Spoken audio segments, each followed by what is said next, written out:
Hey, how's it going guys? Welcome to our review of Iron Man VR, available exclusively on PSVR. We'll tell you everything you need to know before you play, but before I do, make sure to hit subscribe and the notification bell for reviews, interviews, features, and more. You're not gonna wanna miss it.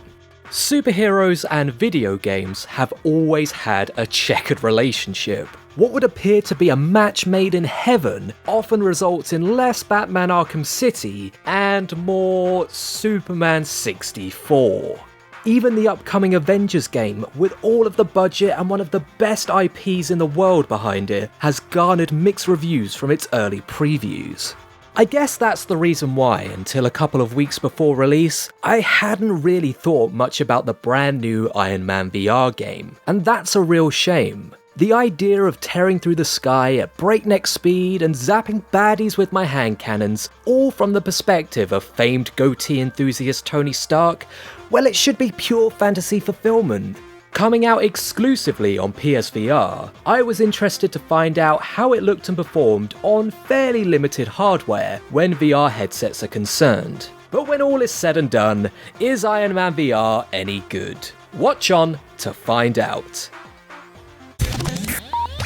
The first thing you'll notice is just how good the tracking is. It almost feels one-to-one with your head and hand movement, and unlike many games on the console, you can basically turn your head 360 degrees and it will still pick you up. It might be a tiny bit glitchy when you're facing directly away from the camera, but it's easily the best tracking I've experienced with PSVR, and a great reason to buy extension cables for your headset. But good tracking is useless without good controls, and fortunately Iron Man VR excels here too. I was surprised to find out the game gives you free movement, rather than limiting you to an elaborate shooting gallery as many VR games resort to doing. Aside from moving the triggers to activate your jets and the move button to fire a repulsor blast, it's almost entirely motion controlled. This makes everything feel really intuitive and helps you slip into the role of Iron Man more seamlessly. With that being said,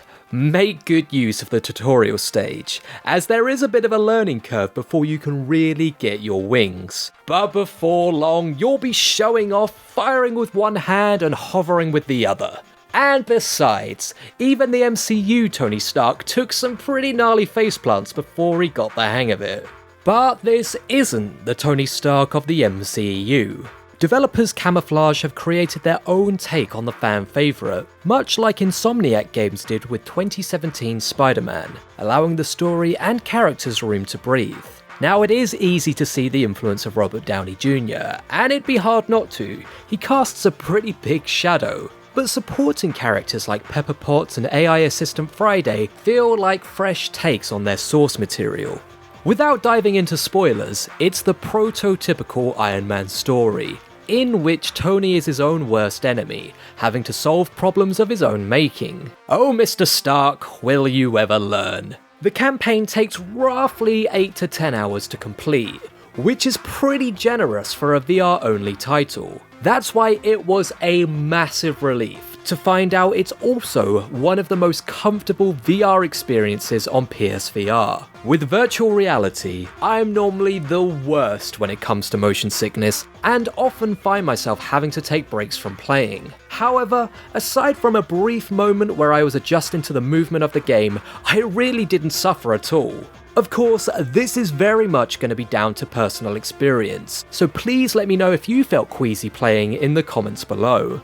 As you can probably tell, I had a great time playing this game, and the only thing that let it down a little bit for me was the limitations of the hardware. I reviewed Iron Man VR on a PS4 Slim, and I just couldn't shake the feeling it looked a little dated, particularly when compared to the incredible Half-Life Alyx.